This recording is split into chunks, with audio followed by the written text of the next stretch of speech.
Talk about an impressive resume. Get this. Veteran senator, astronaut.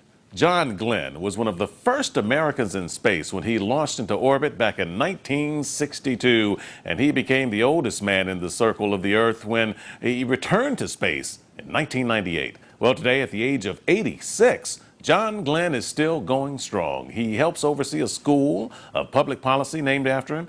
And the man who once served on the Senate's Committee on Aging is also speaking out on issues facing the baby boomers and senior citizens. Our AFR correspondent, Jam Sardar, goes one-on-one with John Glenn, and he starts by asking if America is ready for the challenges facing us as we age into the 21st century.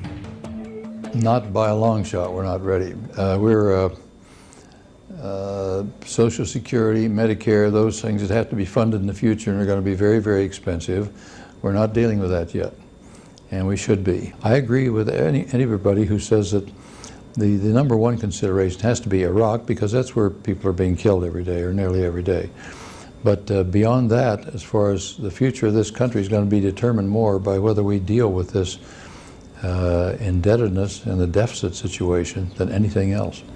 Is there the political courage out there to really tackle Social Security? Well, there hasn't been yet, and I hope in this election year that as this goes through, I hope that as people are questioning the candidates and talking to them and interviewing them, I hope they bring that up as a number one priority. What are you going to do about it? Something has to be done on this. We're going to wreck the future of this country if we don't do something about it. Let's talk about health care. Obviously, as the population ages, that's going to be a bigger and bigger concern. Health care is getting more and more expensive, and it seems to be the cost growing beyond the rate of inflation and what people make.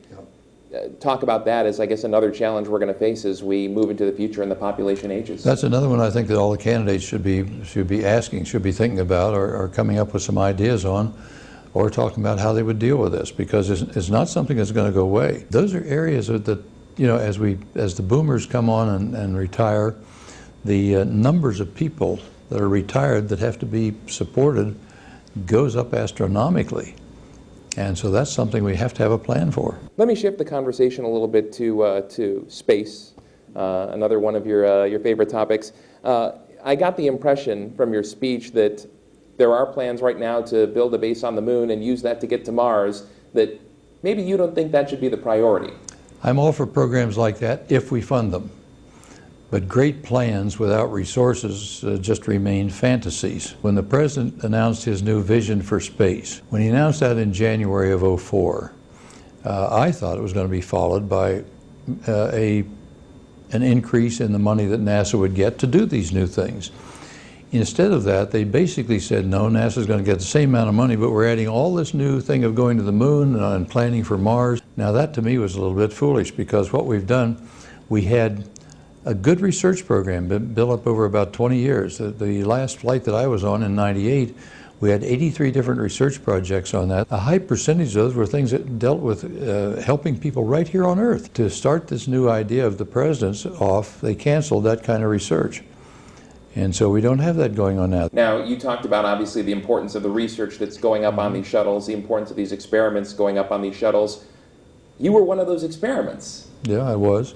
True. Can you talk about, I guess, you mentioned in your speech, can you talk about the similarities between the effects of going into space and aging? NASA has noted some 53 differences that occur in the human body in space, departures from normal here on Earth. And there were about 9 of those were very similar to what happens just as the natural process of aging here on Earth when you get up in your 70s or 80s or whatever. And so this idea, the concept, was put out for study in the medical community and the space community for over a year. And then I was selected to do this after they thought, yes, it'd be worthwhile. Let me run through your resume real quickly. Astronaut, senator, veteran, father and grandfather. What do you imagine your legacy will be? I'll leave that up to other people. I have no idea. There were opportunities that came along that were a little bit unusual, but everybody has opportunities come up. And too many people just say, oh, got to play it safe, got to play it safe. But, and I don't mean that everybody should run out and be foolhardy with whatever their functions are. But we all have opportunities, and those opportunities still occur as you get older, too. He's a very interesting person. I had an opportunity to speak with him in the past, and he has become an ambassador. And, you know, as in terms of how he relates to seniors and in the healthcare community and the space community, he relishes in that role. What was your impression of him overall as you sat with him? Just like you said, he seems like a very down-to-earth person, a very humble person. Remember, we asked... Down to earth. Down to earth for an astronaut. We asked, what do you think his legacy will be? And he just kind of shrugged it off. Oh, yeah, that's for other people to decide. We're talking about someone who's been a senator and an astronaut, winner of some of the highest honors this nation has to bestow. Well, you talked about the space agency. He went up in '62, went back in '98. Would he consider going for the trifecta and going up yet again? He's 86 now. There's a two-part answer to that. Yes, he said, given the opportunity, if there was a real scientific reason to do it, he would love to go up and again. He said, I'd be there tomorrow.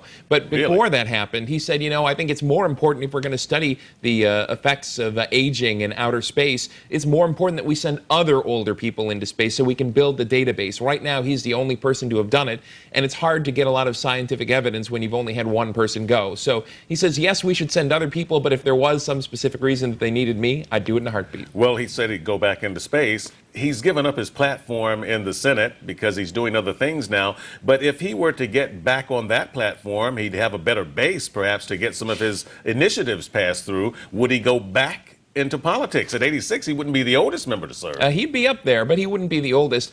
He said that, you know, when he originally left the Senate at first, boy, he didn't miss it at all, because there's the way the Senate works can be a little bothersome sometimes. But now, he says his country's facing so many problems. Iraq, the deficit, Social Security, and healthcare, things that we talked about here. I think he seems upset about the way several things are going, especially Iraq, especially the deficit. And he says, yes, given the opportunity, he would go back into the Senate and try and fix some of those problems as well. He's a man of ambition. He'd go back into space and go back into politics. Absolutely. Going back into politics may be tougher than going back into space. That's for sure. All right, Jim, thank you very much. Very interesting inside look at Senator John Glenn.